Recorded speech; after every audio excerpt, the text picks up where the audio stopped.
Paix et joie du Christ en vous et autour de vous au nom de Jésus. Amen. Au dernier message, bien-aimés, nous avons parlé de ce que nous pouvons être intimes de Dieu et manifester ses bénédictions et ses faveurs. Plusieurs ont posé la question à savoir comment devenir un intime de Dieu. Il faut reconnaître que cette question est bien vaste, mais nous allons y répondre par un tout petit bout et continuer les messages à venir. Alors, avant toute chose, je voudrais que nous puissions d'abord comprendre c'est qui un intime de Dieu. L'intime de Dieu, bien-aimé, c'est celui avec qui Dieu se permet de partager les secrets qui sont dans le profond de son cœur. Ce n'est du tout pas un mérite de notre part, mais une faveur que Dieu, notre Père, nous fait lorsque nous nous satisfaisons de sa seule présence, de sa seule vie, de la seule communion du Saint-Esprit.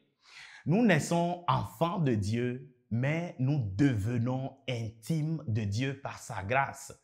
L'intimité avec Dieu commence donc dans l'amour, dans l'obéissance. Si bien-aimé, tu veux vraiment devenir cet intime-là à qui Dieu confie les secrets de son cœur, il faut que tu l'aimes aussi de tout ton cœur, de toute ton âme, de toute ta force. L'amour réciproque est le chemin obligatoire vers l'intimité, même entre les humains.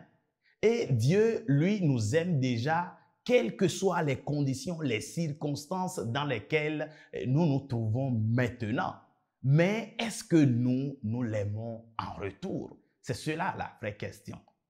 Vous le savez, bien-aimés, l'amour dans le royaume est une décision. Ce n'est pas du tout du sentimentalisme. Celui qui aime, c'est celui qui a décidé de vivre comme Dieu le lui commande. Donc, il n'y a pas d'amour sans obéissance. Jésus dit en Jean 14, verset 14 que si nous demandons quelque chose en nous recommandant de lui, lui Jésus, il le fera. C'est là une preuve d'amour de Dieu manifestée en Jésus-Christ. Mais qu'est-ce qu'il nous demande en retour? Jésus dit au verset suivant, toujours dans la version parole vivante, de votre côté, si réellement vous m'aimez, vous vous appliquerez à suivre mes instructions. Jésus même sait que de nous-mêmes, nous ne pouvons jamais nous appliquer à suivre ses instructions. Ce n'est pas possible.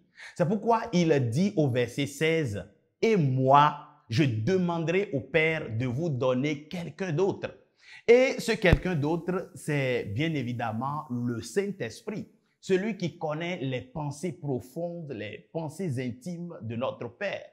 En réalité, donc, bien-aimés, c'est du Saint-Esprit que nous avons besoin si nous voulons entrer et vivre dans l'intimité de Dieu. Il est l'esprit d'amour qui nous rend capables d'aimer. Il est l'esprit de conseil et de force. C'est lui qui nous rend capables d'obéir à Dieu et de suivre ses instructions. Philippiens 2, verset 13 dit dans la version parole vivante, « Vous n'êtes pas seul. Dieu lui-même œuvre en vous.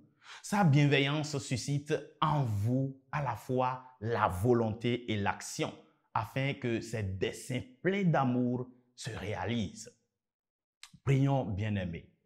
Père, je te rends grâce de ce que ton esprit vit en moi, de ce que ton esprit vit en mon frère, en ma sœur.